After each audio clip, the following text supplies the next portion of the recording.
Well, it's good to have the whole team back out. The practice legalities change today, so the hours can lengthen out and it makes it easier for the whole group to be out here.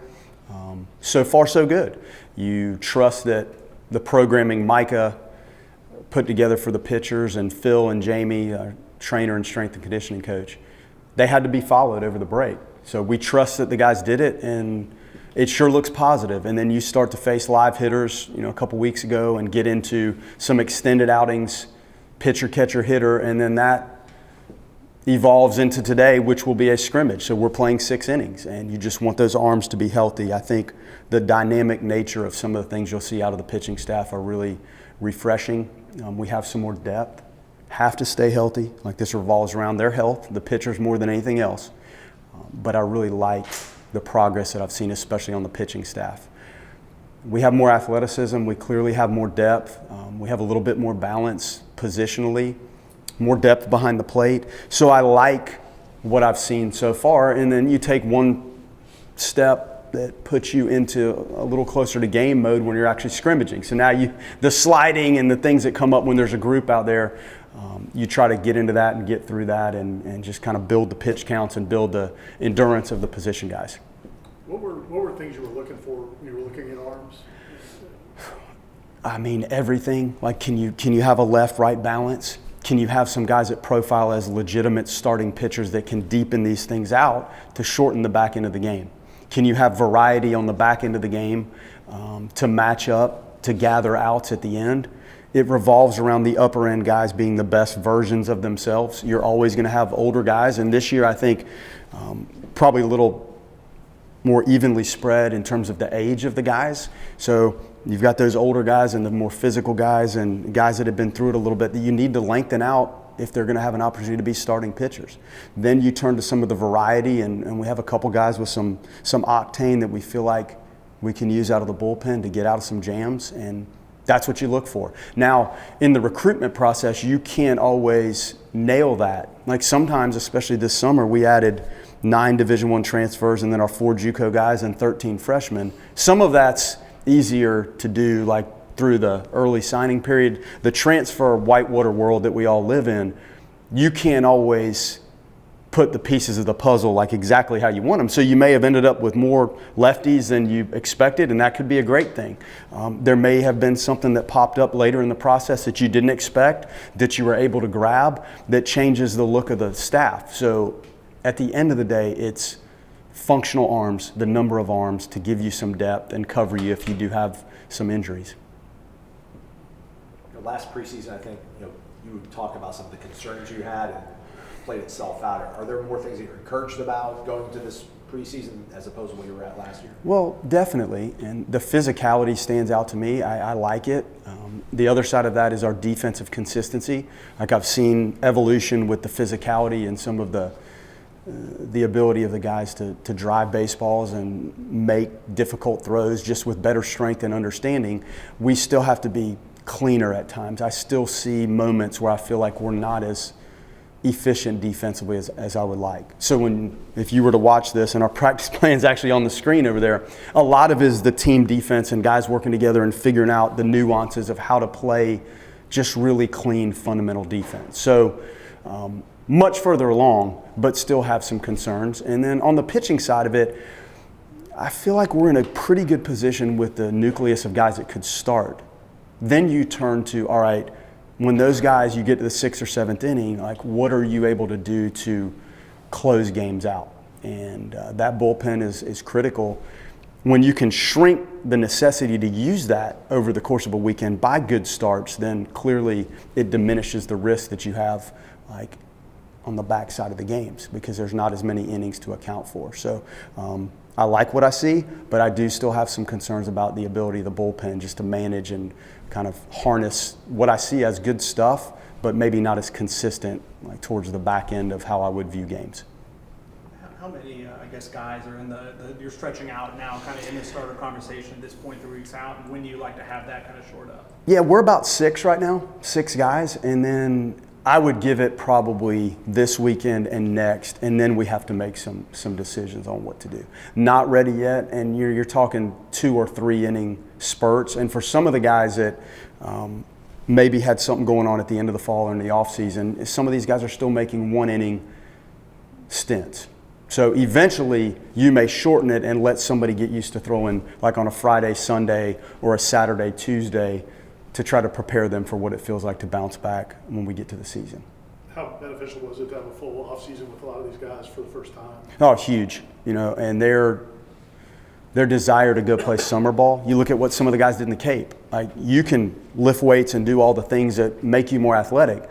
There is a necessity to hone your in-game baseball skills. And I think Smith and Tibbs and Ferrer, and you can just go down the roster and look at the number of guys that logged at-bats and innings in the summer.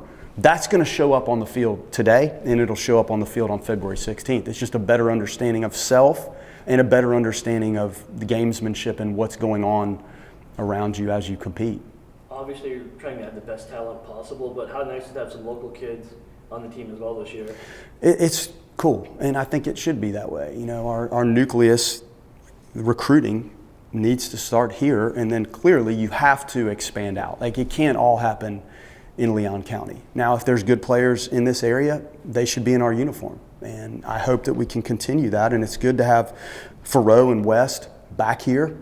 Dingy's from TCC, one of our catchers, here.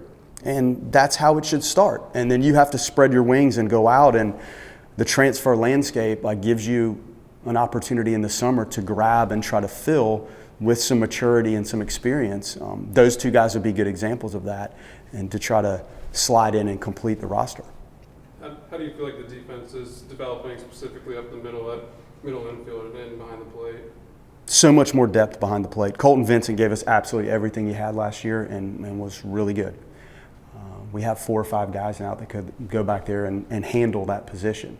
Somebody's got to show us that they're taking big strides defensively, but that group, Brad has done a great job with that group, and it's a talented group. Like what you'll see out there today, pretty impressive. From a receiving, blocking, throwing, they've gotten a lot better. Man, Faroe and Lodis and Fisher and Kamaka and Spencer Butt dove in the fall and hurt his shoulder. He's a good player, left-handed hitter. I like it. Like clearly more depth. So that's a positive thing. And you do have some left-right balance, and Faroe's a switch hitter, so that gives you some options. And more athletic, more depth, just more options and versatility. I'm sure you take pride in the fact that Rich and Chuck got head coaching jobs. This is a very new-looking staff, and you've expanded it. And you should just talk about the staff a little bit, how it's coming together. These jobs are hard to get. Head coaching jobs are difficult. It's not easy. And those jobs align for Rich and Chuck perfectly. And I spoke to those ADs at length in terms of their capabilities and readiness to lead a team and run a program. And they're great. And they're in a position to be set for a long time. Good jobs. Micah knows it inside and out. His ability to mesh the new modern day analytics and the grips and what we've done in the cage is phenomenal with the TVs and the mounted cameras and the TrackMan in the cage. He just blends that so well. And Rob Collison was with the Astros, so he's really good at pitch shaping and understanding how it works and what pitches probably play best for each guy with the technology. Micah's phenomenal. Ty, I've known Ty, Coach Ty. Ty was with me at Auburn, won the SEC West. Our languages are the same, like when you coach somebody and you coach with somebody. And he's gone on to shoot, I think he's signed players from 39 states. And you have to have national connections in the era we're in college baseball with the transfers and the junior college recruiting. So, man, those guys are phenomenal. Randy Burdett is on board now, and he helped with this room. This was done over Christmas break, which is phenomenal. And Mike Arp with Mad Dog and Ben Zierden here and Justin Jacobs on our staff. This is an amazing transformation of this room in a short period of time. So Randy helped with that over Christmas. To have those guys dive in and do the construction that time of year was great. And I'm going to just talk about this space we have for Coach Martin.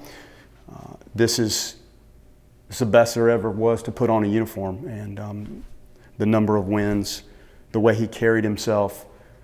I saw Carol and Mike last week. Phenomenal human beings. Means the world to me, the program, and I wanted to have a dedicated space for him. So all of those guys I mentioned, we helped design this, and that space is going to stay for him, and we can run a video of him, and I'm glad you guys got to see it today. But there's a lot of new people that have a hand in what's going on here. For you as the head coach, and you do have these new assistants, how much of it is this is my program, it's the way I want to do things, but then also incorporating new ideas and concepts into making it proper? It has to be a blend. The things, if you had sat through our meeting, like these are the things that I want to do and how we do them. Now, they have to have the freedom and flexibility to verbalize and coach and instruct their specific areas the way they feel works for their personality and their style and the players. So it's me with my big picture ideas, and then their personality and the nuances with which they instruct. That's all them. So they have to go get it and go do it the way they feel best for what Mike is doing with the pitching staff right now while I'm talking to you. Like, that's his verbiage and his language, and those are his tools. So there's a good blend of it. Has anyone stepped up as leader yet this year? Like, are you seeing that kind of growth already? Man, well, Tibbs and Ferrer and Whitaker and Cam, like yes, you do. You have so much more of a sense of like the confidence level of those guys to take charge, and their production speaks, and then like their verbalities speak, if that's a word, like what they say in that locker room and how they carry themselves. That means something, but you have to go out there on the field day in, day out and practice and perform, and you have to produce in games, and clearly those guys check all those boxes. Awesome. Thanks. Good. All right, fellas.